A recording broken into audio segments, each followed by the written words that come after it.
श्री राम जय राम जय जय राम। श्री राम जय राम जय जय राम। श्री राम जय राम जय जय राम। श्री राम जय राम जय जय राम। श्री राम जय राम जय जय राम। श्री राम जय राम जय जय राम। आदरणीय श्रोता बंधुओं को सप्रेम राम राम कहते हुए आज का राम कथा श्री रामचंद्र जी की प्रीत्यर्थ कहने जा रहा हूँ। बोलिए श्यावर रामचंद्र की जय।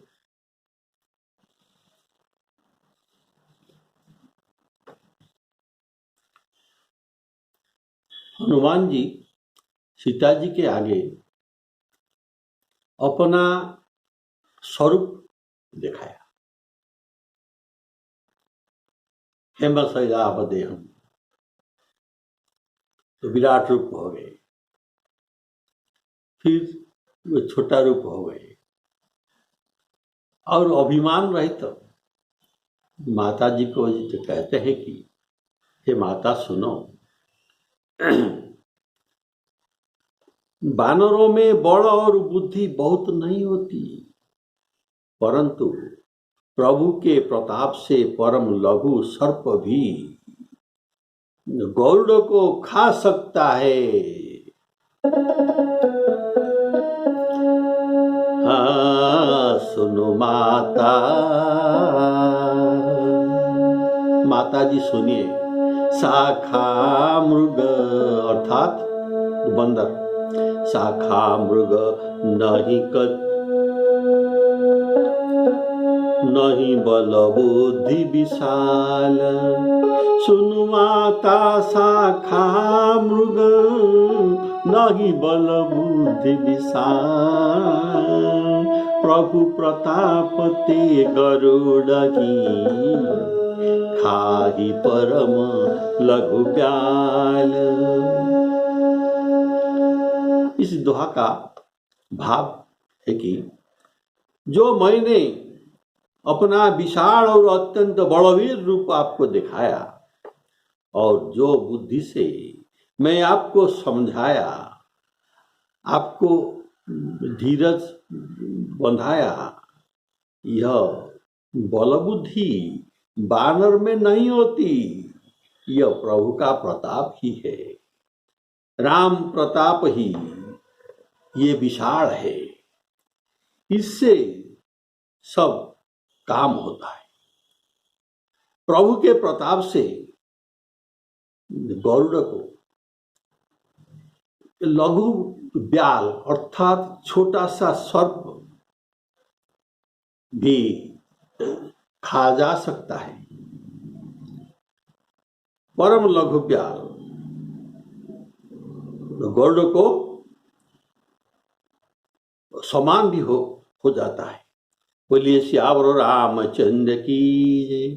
और देखी प्रताप न कपि मन शंका, इसका उदाहरण है जब हनुमान जी रावण सभा में जाते हैं, वहां ये छोटा सा बानर अर्थात छोटा सा सर्प के तुल्य, लेकिन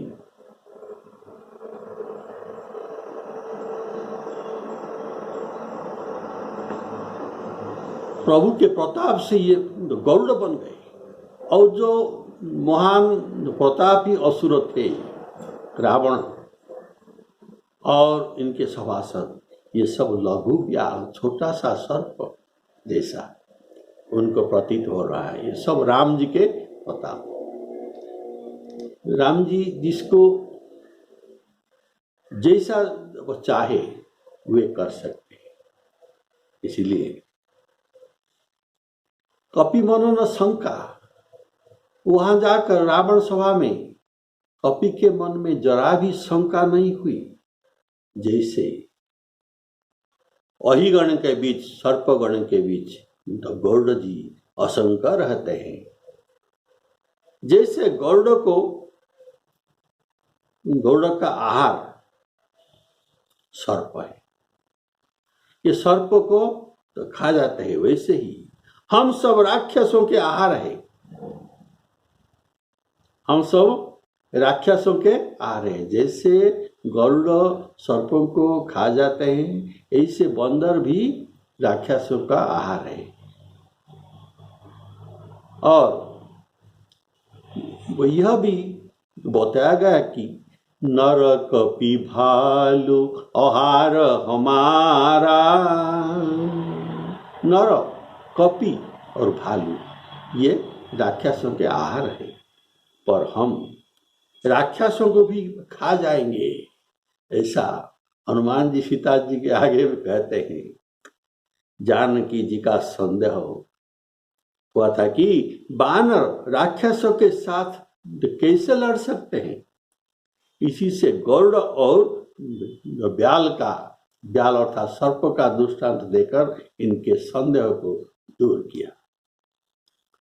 जो पुराणों में जो कथा आता है कि एक बार गरुड़ जी कैलाश गए थे और वहां से निकलकर कहीं जाने लगे, तब शिव जी के ललाट लंगोटे में बैठे हुए और इधर उधर उनके अंग में लिपटे हुए सांपों ने बड़े जोर से गरुड़ जी को फुफकार करते हैं। तो क्यों? इसका प्रताप है प्रभु प्रताप, शिव जी के प्रताप से ये किसी को डरते नहीं। तब गरुड़ जी ने कहा, शंकर जी का आश्रय छोड़कर तुम मैदान में आ जाओ, तब तुम्हारे कितना फुफुकार है ये मैं समझ जाऊंगा। बोलिए श्यावर रामचंद्र की ये। इसी तरह जब श्री रामचंद्र जी ने हनुमान जी से पूछा, क्या पूछा? ये संवाद सीता जी के सुधि लेकर जब हनुमान जी श्री राम जी के पास पहुंचते हैं, तब भगवान उनको तो पूछते हैं, वह क्या पूछते हैं? कहु कपि रावण पालित लंका, केहि विधि दहेउ दुर्गवती बंका। तब उन्होंने प्रभु प्रताप का उत्तर दिया था। हनुमान जी का उत्तर था, ये आपका प्रताप है, कैसे लंका जला गया और इनके भीतर दुर्गों के भीतर क्या क्या हुआ, ये सब आपका प्रताप ही है। ता कहूं प्रभु कछु अगम नहीं, जा पर तुम अनुकूल। आप जिसके ऊपर अनुकूल है उनके लिए कुछ भी कार्य करने में ये समर्थ है, और कौन सा काम भी उनको अगम्य नहीं है। और इसलिए प्रभु प्रताप बड़वा न लगी, जारी सकही खलु तुल। तुम कैसे लंका को जलाया? पहले आपके प्रताप से एक तूल भी तुड़ा, बड़वान लोग अग्नि को भी जला सकते हैं। जैसे छोटे छोटे सर्प शिव जी के पास लटके हुए ये गरुड़ को फुफुकार करते हैं, ये था प्रभु का प्रताप। अर्थात जहां जैसा पड़ा तहां तैसा उत्तर हनुमान जी देते हैं। ये दोनों ही जगह में प्रभु का प्रताप ही मुख्य, ऐसा हनुमान जी वर्णन करते हैं। लंका जलाने में संदेह जो हुआ था, इसके लिए कहा रुई जो वो तुला भी बड़वान अग्नि को जला सकते हैं। ऐसे यहां संदेह हुआ था कि वानरों को राक्षस भक्षण न कर डाले। इसी से यहां कहा कि लघु सर्प प्रभु के प्रताप से ये गौड़ को भी खा सकता है। अर्थात जलाने के प्रसंग में हनुमान जी ने जलाने का दृष्टांत दिया। तुला बड़वानल अग्नि को जला सकते हैं, तो ये जलाने का प्रसंग था।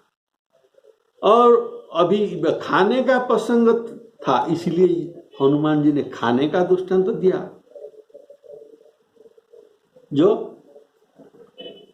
छोटा सा सर्प भी गरुड़ को खा सकता है प्रभु के प्रताप से। नहीं बल बुद्धि विशाल, नहीं बल बुद्धि विशाल, हम शाखा मूर्ख है। इस शाखा से अपर शाखा को हम कूद सकते हैं, हमारा और ज्यादा बल नहीं है। ऐसा हनुमान जी इतना सामर्थ्यवान होने पर भी ये कहते हैं नहीं बल बुद्धि विशाल। ऐसा जो कहने में उनका कार्पण्य शरणागति लक्षण प्रतीत होता है। अर्थात श्री राम भक्त स्वयं समर्थ होने पर भी अपना पुरुषार्थ में ये अभिमान न करते,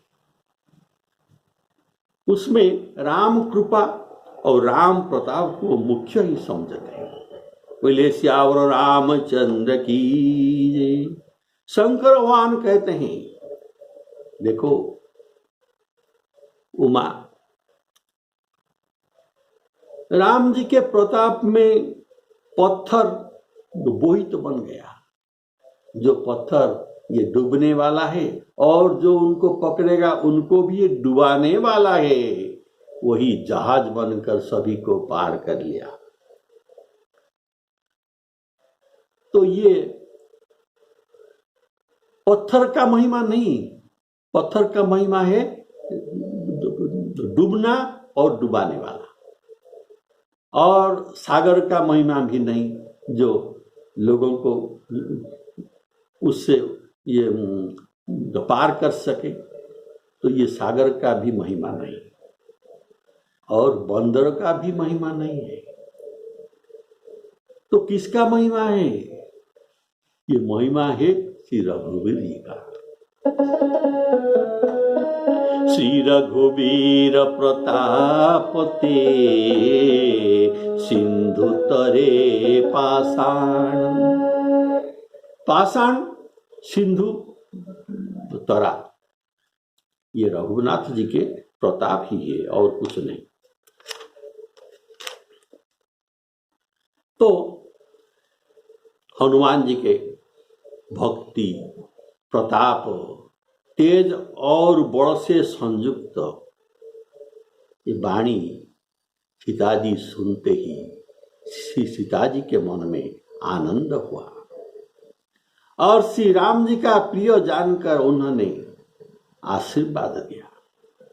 हनुमान जी को आशीर्वाद देते हैं, देखो क्या आशीर्वाद देते हैं, बड़ा सुंदर आशीर्वाद।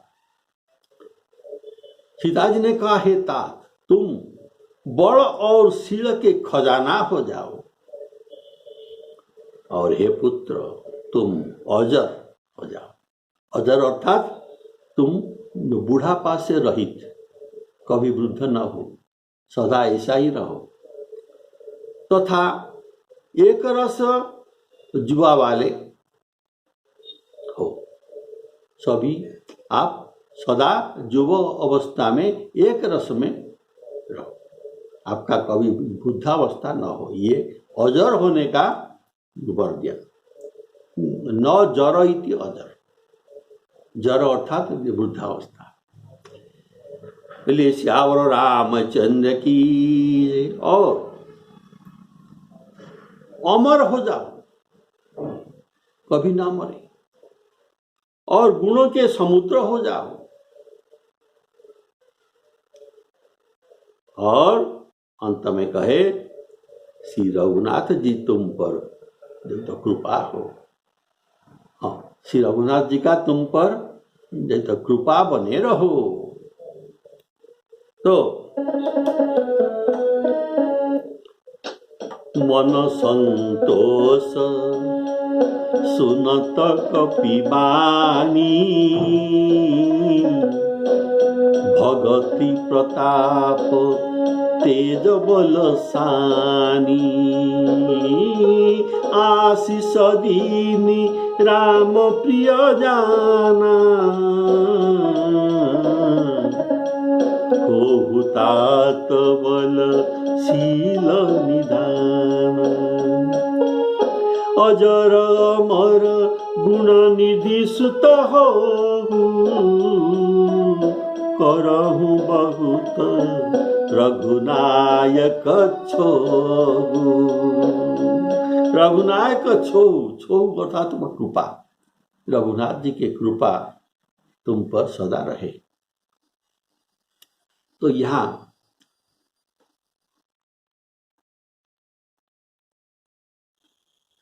जो भगति प्रताप तेज बलशाणी, भक्ति प्रताप तेज और बल शाणित, जैसे हम जलेबी में जो चीनी शाणित करते हैं, ऐसे हनुमान जी के जो बात में भक्ति प्रताप तेज और बल ये शाणित होता, अर्थात तो ये चारों कहाँ कहाँ कौन सा है, इसका प्रमाण आपको मैं दे रहा हूं। भक्ति का बात हनुमान जी जो कहते हैं वही है, कह कपि हृदय धीर धरु माता, सुमिरु राम सेवक सुखदाता, उरवानहु रघुपति प्रभुताई, सुनी मम वचन तजाहु कदराई। ये था भक्ति का प्रसंग सुनाया था। प्रताप से शांत वाक्य हनुमान जी का सुनिए, राम बाण रवि उए जानकी, राम बाण रूप सूर्य जब लंका में उदय होगी तब लंका में निशाचर रूपी अंधकार का चिन्ह बंधन नहीं रहेगा। राम बाण रवि उए जानकी, तम बरूथ कह जातु धान की। ये था प्रताप, राम जी के बाणों का प्रताप। और प्रभु के प्रताप से, प्रभु प्रताप ते गरुड़ही, खाही परम लघु ब्यार। ये था प्रताप युक्त वचन। अब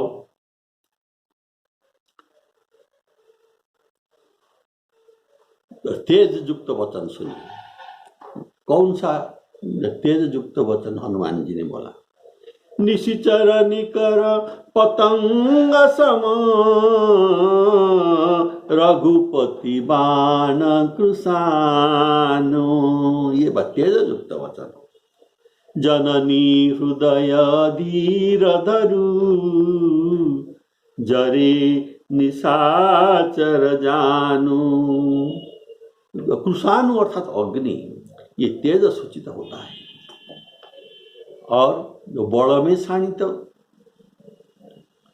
कौन सा वाणी है, अबही मातु में जाऊं लवाई। अब मैं आपको ले जा सकता हूं अपने पीठ पर बैठाकर। ये था बड़ युक्त वाणी। इसीलिए अभी सीता जी जो आशीर्वाद देते हैं, ये कहते हैं हो तात बल शील निधाना। बड़ तो आप जानते हैं, अवही मात में जाओ लय तुमको मैं ले सकता हूँ, लेकिन शील क्या है जो जानकी जी ने आशीर्वाद दिया, हो तात बल शील निधाना। शील का व्याख्या महाभारत में मिलता है। तो सुनिए, महाभारत में इसी प्रकार कहा गया है कि मन क्रम वचन से किसी का द्रोह न करे, सब पर दया करे, शक्ति के अनुसार दान दे, और जिस तरह जिस कार्य के लिए मानव समाज में तुम्हारा प्रशंसा हो, वही कार्य उसी तरह करना चाहिए।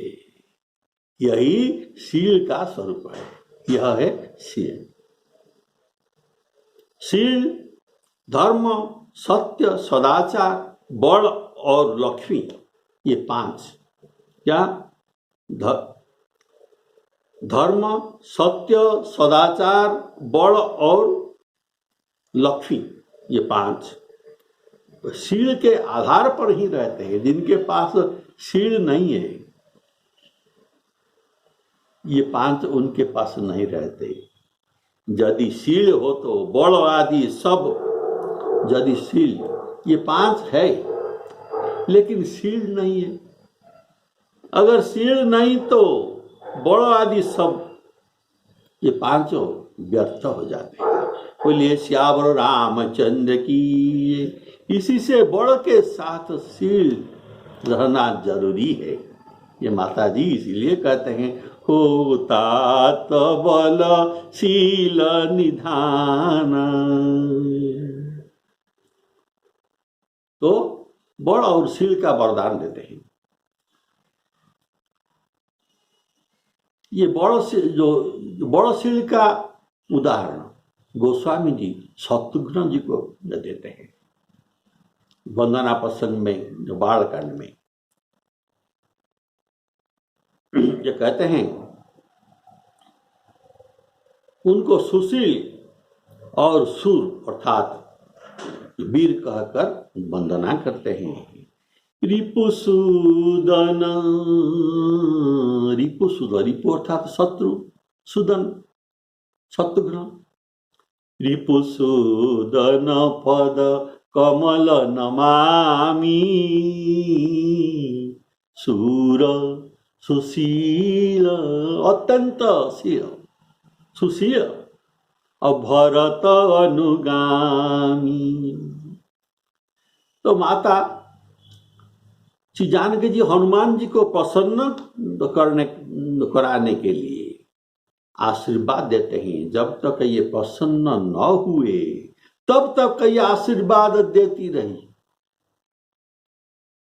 पहले कहा बड़ शील का निधान हो, इस पर वे कुछ न बोले, हनुमान जी चुप रहे, ऐसा सुनते रहे। अजर हो, गुण निधान हो, इस पर भी उनका प्रसन्नता नहीं हुई। तब कहा अजर अमर गुण निधि सुत हो, गुणनिधि हो, इसमें भी हनुमान जी का प्रसन्नता नहीं, और ये कुछ न बोले, चुपचाप बैठे। तब अंत में ये कहते हैं कि रघुनाथ जी तुम पर बहुत कृपा करे, करहु बहुत रघु नायक छोहु, करहु बहुत रघुनायक छोहु। तब अंतिम कहते हम, क्योंकि जब तक कुछ भी वासना हृदय में बाकी रहती है, वासना अर्थात कुछ भी कामना, पाने का आशा, जब हृदय में बाकी रहता है तब तक रघुनाथ जी का भक्ति बल नहीं मिलता। कामना वासना रहित को भी रघुनाथ जी का भक्ति मिलता है। और देखिए, जहाँ राम तहाँ काम नहीं, काम को अंधकार का रूप दिया गया है और राम का सूर्य को, दिन को। तो जहाँ राम तहाँ काम नहीं, जहाँ राम होता है वहाँ काम नहीं रहता, और जहाँ काम रहता है वहाँ राम नहीं रहता। जहाँ काम तहाँ राम नहीं, जहाँ राम नहीं काम, तुलसी दोनों ना मिले, रवि रजनी अर्थात सूर्य और रात्रि ये दोनों मिलते नहीं, ऐसे राम काम मिलते नहीं। तो जब कुछ भी कामना शेष है, हृदय में है, तब तक भक्ति बल नहीं मिलता। तो हनुमान जी किसी का भी स्वीकार नहीं किया, किसका भी उनके ये सब वरदान पर उनका कुछ भी प्रतिक्रिया न हुआ। तब अंत में कहते हैं कि रघुनाथ तुम पर बहुत कृपा करे, करहु बहुत रघु नायक छोहु। और इसका और एक उदाहरण है कि गंगा पार के समय जो केवट प्रसंग आता है, केवट ने राम लक्ष्मण सीता को गंगा पार कर दिया, इसने और पार करके श्री राम जी को दंडवत किया। अभी तक ये दंडवत नहीं किया था, दंडवत किया। जब ये पार करने वाले दंडवत करते हैं तब उनको कुछ बख्शिश तो देना चाहिए, कुछ पारिश्रमिक तो देना चाहिए, इसीलिए उनके पास कुछ नहीं था। तो सीता जी ने अपना मणिमुद्रिका उतार कर श्री राम जी को दिया। तब के श्री राम जी ने कहा, कहे वो कृपाल ले ही उतराई, केवट गहे चरण अकुलाई। उन्होंने नहीं लिया। तब सीता जी, लक्ष्मण जी, राम जी उनको बार बार कहने लगे, लो भाई लो, तुम्हारा पारिश्रमिक तो तुमको पाना चाहिए। बहुत की न प्रभु लखन सिया, नहीं कछु के वटुले। उन्होंने नहीं लिया, अर्थात उनका द्रव्य प्रति कामना नहीं था। तब विदा की न भगवान तब, भगति विमल वर दे। तब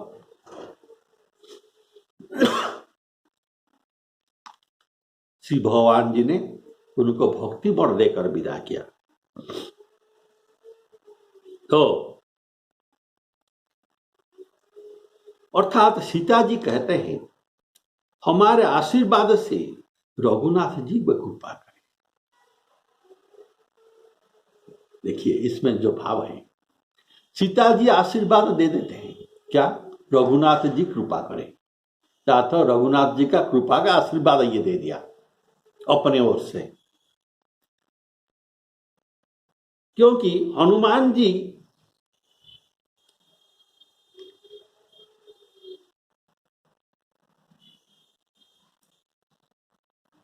बोलिए श्यावर रामचंद्र की जय।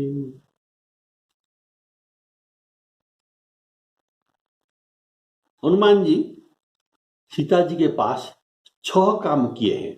कितना काम? 6 काम किए हैं। तो पहला काम उनका जो मुद्रिका दिए, दूसरा काम श्री रामचंद्र जी का गुण वर्णन किया, तीसरा काम राम जी के कथा कहा, चौथा काम सीता जी को विश्वास उत्पन्न किया, पांचवा काम उनको संदेश सुनाया, राम जी का संदेश। और छठा काम है धीरज दिया, धैर्य दिया। तो ये 6 काम के लिए माता जानकी 6 वर देते हैं। बोलिए श्यावर रामचंद्र की ये 6 वर देते हैं और उनको पुत्र रूप में स्वीकार करते हैं। माता जी के अमोघ वर था। ये अमोघ वर आशीर्वाद पाकर हनुमान जी प्रेम में मग्न हो गए। बोलिए श्यावर रामचंद्र की जय। श्री राम जी के कृपा तो हनुमान जी पर पहले ही था, इसी पर ही ये उनको मुद्रिका दी थी। तो उनको माता और इसी से ही ये माता तक पहुंचने के लिए उनको श्रेय मिला, हनुमान जी को ये प्रशंसा मिला। यहाँ माता की भी कृपा हो गई। राम जी के कृपा था और अब माता जी की भी कृपा हो गई। तब श्री रघुनाथ जी का बहुत छोह करना, ये जो आशीर्वाद दे दिया, बहुत छोह किया। पहले उनको प्रति साधारण कृपा था, तो अभी बहुत कृपा ये करेंगे। ये सीता जी का आशीर्वाद ये कभी मिथ्या नहीं हो सकता। अवश्य श्री राम जी का बहुत कृपा उनको मिलेगा। अभी जो मिला है ये स्वल्प कृपा मिला है। इस तरह सुनिश्चित हो गया उनको बहुत कृपा मिलने वाला है। तो सीता जी के वरदान में भाव यह है कि जो 6 वरदान जो दिया, बुद्धि की शोभा अजर होने में, बुद्धि की शोभा अजर होने में। कारण तो बुढ़ापे में लोग कहते हैं बुद्धि नष्ट हो जाते हैं, यथा यह भी मानस में कहा गया है, लिखा बिरंची जरठमति भोरे। रावण कहा था ना, मेरा जब कपाल जल रहा था तब मैंने उनका ये विधि का लिखा पढ़ा। क्या पढ़ा? ना नर वानर के हाथ तुम्हारा मृत्यु हो। लेकिन ये मैं नहीं मानता। क्यों? ब्रह्मा जी बुढ़ा हो गए, इनका बुद्धि ठीक नहीं, ये क्या क्या लिख दिया। बोले श्यावर रामचंद्र की। इसलिए अजर की शोभा अमर से है, अजर की शोभा अमर से है। और अजर अमर होकर बैल सरिका बना रहे, इसमें शोभा नहीं। अगर गुण न हो तो एक व्यक्ति अजर अमर है लेकिन उनके पास कुछ गुण नहीं, तो इस अजर अमर में क्या लाभ? तो इनको शोभा नहीं। इसीलिए कहा कि तुम गुणनिधि सुत हो। अगर सर्वगुण संपन्न हो गया, अजर अमर अमर जो बड़ा शील और गुण भी गुणनिधि हो गया, लेकिन भक्ति नहीं है, तो भक्तिहीन ये गुण किस काम का है? भगतिहीन नर सोहई के सा, बिनु जल बारिद देखिए जैसा। भक्तिहीन नर शोभा तो नहीं देते, जैसे जो बिना जल का बारिद सो हो जैसा। और आ गया लवणहीना बहु व्यंजन जैसे, बिना लवण के जैसे बहुत प्रकार व्यंजन शोभा नहीं, अच्छा नहीं लगता। नमक, बिना नमक के इतना सारे व्यंजन का क्या लाभ है?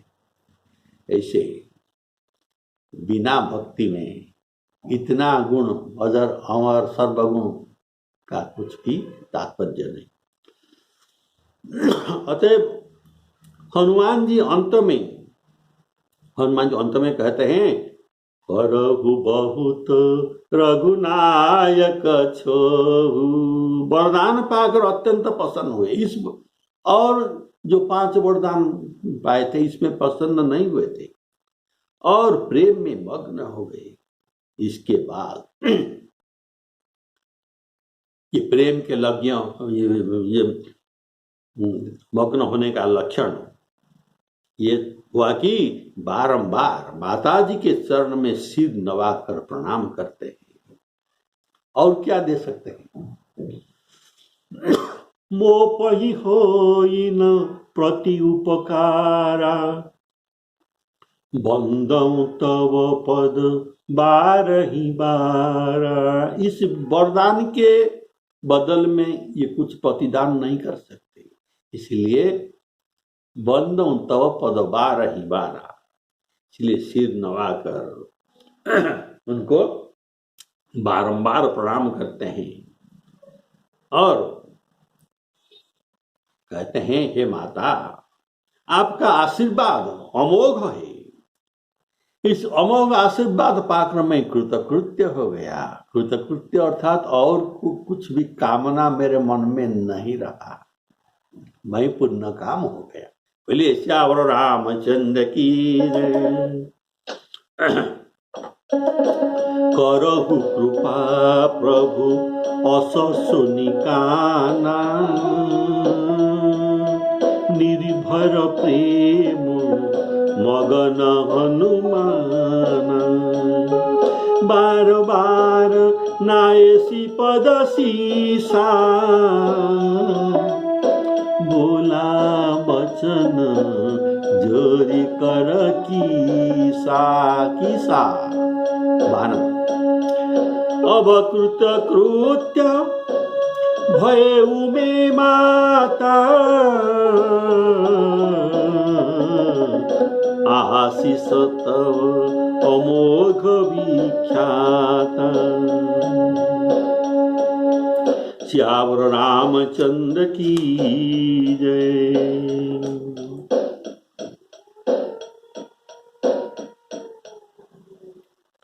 तो आज यहाँ विश्राम लेते हैं। बोलिए श्यावर रामचंद्र की जय। श्री सीतारामार्पणामस्तु। आप अगला एपिसोड में अशोक वाटिका विध्वंस, राक्षस वध, ये सब चरित्र आपको सुनने को मिलेगा। श्री सीतारामार्पणामस्तु।